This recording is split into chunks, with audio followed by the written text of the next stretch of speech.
Masuk je 3 orang ni, terus kita boleh nampak game tu jadi lah.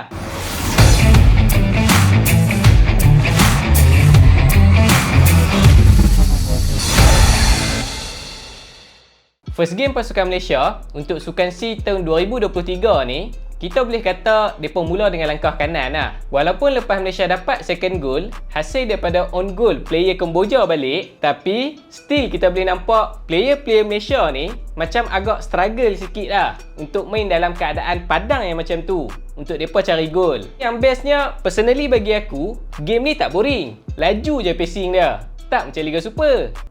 Ada yang terasa sekejap lagi. So, jom kita tengok apa yang ada dalam game ni. Daripada segi player, untuk kedua-dua pasukan dalam game ni, masing-masing ada pakai talian hayat lah, yang mana mereka gunakan kota 2 orang player senior dalam first 11. Dan dalam pasukan Laos ni, kalau tak silap aku, ada seorang player mereka yang main dekat Liga Jerman. Bukan Bundesliga lah, tapi kalau Liga Utama, aku rasa Sukan C ni dia tak main dah. Bukan level-level dia. Untuk rekod, bagi pasukan Laos, game ni sebenarnya game yang kedua mereka.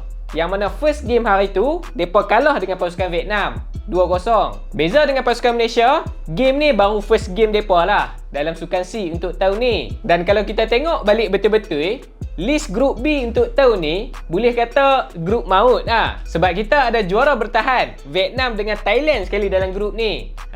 Jangan buat main. Seronok Indo duduk dalam grup A, sorang-sorang dia je kan. So mana kata mata setiap game tu cukup penting lah untuk setiap pasukan kalau kata mereka nak pi ke semi final. Sebab kita kena ingat, top 2 dalam group stage ni saja yang akan pi ke next round. Kalau kata duduk nombor 3 tu, boleh balik awal lah. So, betapa berharganya walaupun satu mata untuk tim-tim pilihan dalam game ni. Untuk first half, sebenarnya gameplay kedua-dua pasukan ni kita boleh kata agak seimbang lah dekat atas padang. Tapi hampa jangan salah faham pula. Walaupun aku kata seimbang, tak bermaksud depa ni main dengan elok.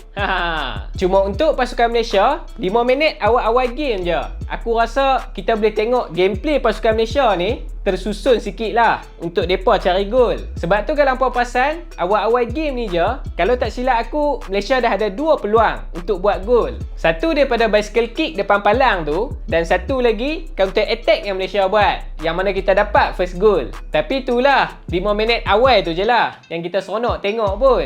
Lepas Malaysia dapat first goal tu, kita boleh nampak pasukan Laos mereka dah boleh seimbangkan balik gameplay mereka dengan pasukan Malaysia. Sebab tu kalau hampa perasan, start daripada situ, gameplay kedua-dua pasukan ni balance lah dekat bahagian tengah. Dan ada ketika kita nampak Laos ni mereka lebih dominan sikit lah dalam ball possession berbanding pasukan Kedah. Pasukan Kedah pula, pasukan Malaysia. Benda tu lah yang buatkan fan-fan Malaysia ni sakit mata tengok tu. Gameplay pasukan Malaysia time tu untuk first half ni, apa yang kita boleh nampak, mereka lebih banyak bermain dengan long pass lah berbanding short pass. Benda tu lah sebenarnya yang buatkan mereka mudah hilang bola sikit lah waktu first half ni. Walaupun mereka dah leading 1-0. Beza dengan pasukan Laos, walaupun ada ketika mereka pun bermain dengan long pass, tapi kita boleh nampak sebulihnya mereka akan cuba untuk bermain dengan short pass dulu untuk build up gameplay mereka. Kiranya ground ball je lah. Kalau kata dah tak boleh sangat dah, baru mereka long pass. Aku rasa mungkin ada yang akan kata faktor padang lah yang buatkan Malaysia ni susah nak main dengan short pass. Kita nak kata ya pun, serba salah kan. Sebab Laos boleh pula main. Tu yang pelik tu. Tapi satu benda yang aku rasa kita kena puji untuk kedua-dua pasukan ni, walaupun gameplay kedua-dua pasukan ni tak berapa nak smooth lah, tapi bila masing-masing dapat je bola, mereka tak takut nak bawa bola tu ke depan untuk buat attacking. Benda tu obvious lah kita boleh nampak dalam game ni. Urgency yang ada dalam gameplay mereka tu. Dia tak ada lah kita nampak satu tim je yang pegang ball possession dan satu tim lagi main dengan defense. Benda tu tak jadi dalam game ni. Walaupun Malaysia tengah leading sebiji. Attacking untuk kedua-dua pasukan dalam game ni, mereka lebih banyak menggunakan bahagian sayap lah.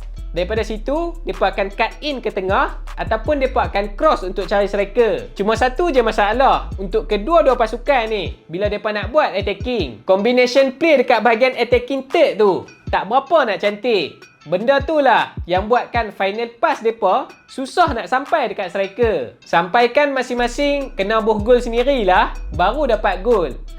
Yang tak tahannya tu dengan cara lebih kurang sama pula tu on goal tu jadi. Dan kalau tak salah aku, game sebelum tu pun ada juga 2 biji on goal. Aish, Padang ni aku rasa memang body on goal kot. Untuk second half, sebenarnya gameplay kedua-dua pasukan ni kita boleh kata lebih kurang sama lah, macam first half tadi. Masing-masing masih mencari rentak permainan yang betul ya untuk mereka buat attacking, nak cari gol. Cumanya turning point untuk pasukan Malaysia dalam game ni bila mana coach buat beberapa pertukaran dekat bahagian tengah dengan bahagian attacking. Terutama sekali bila Najmuddin, Shahir dengan Fergus masuk.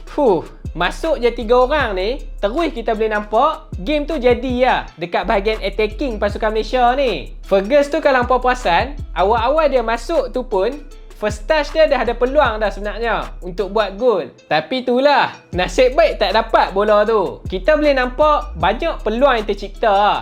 Terutama sekali daripada player Fresh League baru masuk ni. Sama ada dekat bahagian tengah ataupun bahagian sayap. Time ni barulah sedap sikit kita nak tengok pun. Barulah rancak sikit nak buat attacking kan. Gol keempat tu, kalau kata tak kena tiang dulu, terus je masuk gol.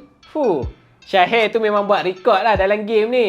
Dan hasil daripada pertukaran yang Coach Elvaresen buat dalam game ni, Malaysia dapat lagi 3 biji gol untuk second half ni. Overall untuk game ni, bagi pasukan Malaysia, kemenangan dalam game ni boleh kata satu motivation lah untuk next game yang mereka nak hadap ni. Macam yang kita tahu, next game yang Malaysia nak hadap ni adalah pasukan Thailand. Lepas pada tu, pasukan Vietnam pula. Back to back mat. Harapnya player-player Malaysia bolehlah kekalkan momentum kemenangan tu. Kita kan target nak pergi final. Dan untuk pasukan Laos, kita bagi mereka semangat untuk comeback next game. At least mereka boleh seri lah dengan pasukan Singapura dan Thailand next game ni. Tak boleh seri pun menang. Yang tu je kita minta. Man of the match untuk pasukan Malaysia, aku pilih Azam Azmi Murad. Dan untuk pasukan Laos, aku pilih player nombor 10 mereka, Choni. Dia ni kita boleh kata cukup lincah lah dekat atas padang tu. Dengan skill individu lagi. Kalau kata boleh main dekat Liga Malaysia tu, cantik juga kan. So bagi anda yang menonton ni, apakah komen anda untuk game ni? Jangan lupa, macam biasa, tinggalkan dekat bawah. Jadi tu saja video untuk kali ni. Jangan lupa untuk subscribe channel ni. Dan kita jumpa lagi pada video yang akan datang.